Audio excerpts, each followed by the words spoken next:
What is up, y'all? We are back with another week of prep. We are 11 weeks out now from the show. So, inching closer week by week. Before you know it, we're going to be in like single digit weeks out, 9, 8, 7, whatever. It's getting exciting. I'm getting really excited to step back on stage. Very happy with the look that we have right now. Obviously, still have some work to do. There's still a little bit of fat to be pulled off. Again, specifically in that leg region. I think my upper body is looking pretty shredded, but the legs holding a little bit more fat. So we got to take that down yet. But I hit a low of like 163, I think yesterday. Today, again, I kind of bounced up to 165 again, but that's not terrible. Currently, I'm waiting for my rice to cook, as you might be able to see in the background. If you watched last week's video, I'll link it up here. I did a full day of eating, and of course, just because that's the way things go, as soon as I recorded that full day of eating, my calories slightly dropped, just ever so slightly. So a few of my meals are off. We changed some things, like we brought, I think rice came down. Instead of 60 grams pre and post workout, I only get 50. And then for lunch, instead of 200 grams of potato, I'm only getting 150 gram of potato. So not a big difference really, but a difference nonetheless, which is just kind of funny given that I literally recorded a full day of eating, and then that same week or like the end of that week when I did check-ins, we ended up dropping calories. But what do you do, right? So other than that, there's not a ton of changes to talk about as far as, like diet, steps, cardio, all of that's the same. One thing I should mention is actually later this week, I have a family cabin, so I'm gonna head up to my family's cabin and spend some time with some family and stuff. Unfortunately, there is no gym within a reasonable amount of time. I mean, there's a gym like an hour away, but I don't know. I'm not driving an hour to the gym, having like an hour and a half, 2 hour workout, and then driving back another hour. So then I'm gone for like 4 hours, and I got to shower and all that stuff. Like it'll take half my day. So then at that point, like, why am I even at this cabin to spend time with family? I might as well just stay home. So I communicated that with coach. We're basically gonna take a deload and diet break. So while I'm at the cabin, I'm not training, just kind of deloading, taking a break, and then we're taking the diet break. So calories will come up a little bit, and then actually the week after next, or the week after this week, I guess I am going to DC for work. So again, a lot of travel. I'll at least have access to gyms and stuff, but we're gonna continue the diet break. So it'll be 10-day diet break and then kind of a deload. I'll still be training, but maybe not as hard, but not full deload, but still training, if that makes sense. So yeah, there's some disruptions for the plan coming up here in these next couple of weeks, but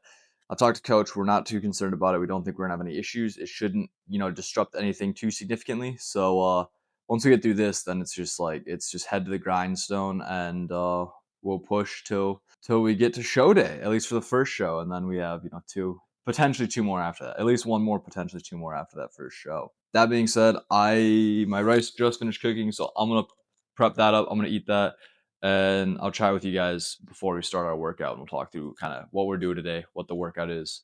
There's been one minor change to the workout, but I will cover that when I'm back from eating my meal because I am starving right now. So I'll be right back.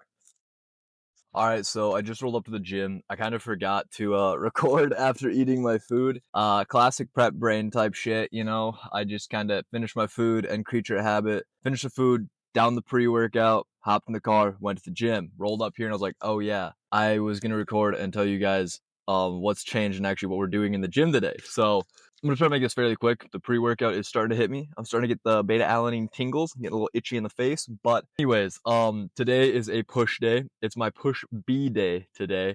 Basically, I'll run you through what we're about to do. We start with abs on both of my upper body dominant days. So both my pull days and both my push days, I start with abs. They aren't that fatiguing to hit abs, and it's not going to like take away from any of your other movements. So I just start with them because get out of the way. I'm fresh. I can put the most into it. And even if I put everything I got into my abs, it's not going to be so fatiguing that it takes away from literally any of my other lifts. So just start with them. Make sure the core stays tight, locked in. And then we move on. So we're going to do abs, and then we do a chest press machine. And then we're going to do like a shoulder press, incline chest press kind of machine with a neutral grip. And then we're going to do a pec deck fly, so machine pec fly. And then if I'm not mistaken, I believe we go into the new movement. So we have one new movement, which is going to be a low to high cable fly for the upper chest, but single arm, low high cable fly. You'll see what I mean when we get to it. And then I do cable laterals, cable lateral raises for the shoulders, cable rear delt flies, bilateral. I used to do unilateral with one arm, but I would like kind of use my trap almost to do it. So it wasn't the best. Admittedly, my form would kind of suck. Now that I do bilaterals with both arms, it works a lot better for my rear delts. Like it locks in my rear delts a lot better, and I like it a lot more. So we're gonna run that, and then we have single arm tricep pushdowns, and after that, easy bar overhead like French press, like tricep extension kind of. So that's the whole workout. So we did add the new exercise, like I said, but we don't want to obviously overdo our volume, like total workout volume. So total workout volume actually stayed the same. So we added this new exercise, a low to high single arm cable flies. And in order to keep volume the same, we reduced some volume. So I'm pretty sure it was our rear delts and our lateral raise instead of doing two heavy top sets and then one lighter top set. Because I used to do two top sets in like I believe it was 10 to 12 range and then one top set in the 12 to 15 range for both of those. Now it's only one of each, one top set in the lower rep range, one in the higher rep range. So we basically dropped two top sets total, one off of the lateral raises, one off of the rear delts. And that way we could add two sets for the cable flies. And why we did that is because my shoulders and triceps and stuff, like the other things you hit, the ancillary things you hit on a push day, are pretty decent. I'm pretty gifted, luckily, on shoulders, arms in general, biceps, and triceps. Whereas one of my biggest lagging muscle groups is my chest. So we were like, okay, let's reduce a little bit of volume on the shoulders and let's add an extra chest exercise so we can hit a little more chest volume, especially because I talked to my coach about it, and we decided that, hey, after these chest workouts, like I feel good, like I'm definitely getting a good pump, like I feel like worn out, like it's a good workout, but I do feel like there's more volume that I could get in my chest. Like I'm not leaving with my chest like so dead. I'm like, okay, now I really need this rest. Like let me recover before my next stretch day. I'm usually like, okay, like I'm okay. I could have done a little bit more. So that's what we're doing. We just added a little more chest volume because we got it in us, and then keeping the overall workout volume a little bit lower or the same because especially being in prep low in calories like this, like you don't want to overdo it. It's very easy to get to the point where you're not recovering anymore and overdoing volume because I just don't have as many calories. I'm not with less calories, I have less recoverability. So we didn't want to increase the entire workout volume because then just overall body like fatigue, systemic fatigue type of things like that. We didn't want to get hurt that too much and make it unrecoverable because then it's just if we're not recovering properly, you risk more injury and you could even start like losing muscle. You're not getting the most out of it. Just a whole bad thing. Everyone knows this. You don't want to overdo it. You want to make sure you can recover. Recovery is a big thing. There's three big things in lifting. It's your food, or in bodybuilding, which is your food, like your diet, your workouts, your training, and then your recovery, like sleep and all of that stuff. So, yeah, we don't want to overdo it. We want to make sure we're still recovering. Anyways, with all that said, I'm getting a little warm in this car. I had to turn it off so that the AC is not blowing in the mic so you guys can actually hear me. And so I'm getting warm and I'm getting itchy. So let's get into this workout, shall we?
I just got back. Well, not just got back. I got back and I showered and I made my my post-workout slop, my rice, beef, and green beans, beef, rice, and green beans, whatever you want to call it. The workout was really good. Those new low to high cable flies that I'm doing, the first time I've done them, because I've done them once before this. This is my second time doing this workout since we added those. The first time I did it, sorry if you can hear some background noise. I don't know if the mic will pick it up or not, but my dog is going absolutely crazy with his he's got like a little antler bone thing. Okay, it's just his butthole. But he's going crazy playing with that thing. But anyways, this is the second time I've ran this workout, this push B day, since adding those. The first time it felt a little funky. It's something I've never really done. Every time I've done those low to high cable flies, I've done bilateral, so both arms. But today it really clicked. I was doing a single arm and it really clicked, and I actually really liked it. So I'm happy with the addition of that. I felt like I was really hitting my chest well, really hit the upper chest. Rear delt flies also felt really good. I actually progressed on them, so that's sick. It was a good push day. I don't have a ton else to say. I kind of got to eat this and then start getting some steps. And I still got one more meal. If you saw my last video, that full day of eating, like I kind of mentioned in the beginning of the video, I have one more meal after this, which is my yogurt meal. So I got to get some steps in and get to that meal later tonight yet. I got to, wind down and get to sleep at a reasonable hour. So with all that said, I don't really have much else to say, so I'm not gonna just sit here and ramble like I do sometimes. I gotta get going on my food and my steps. So I hope you all enjoyed this video. Hope you're just enjoying prep in general. That's all I got for you guys. Thank you so much for watching. I will catch you next week. Peace, y'all.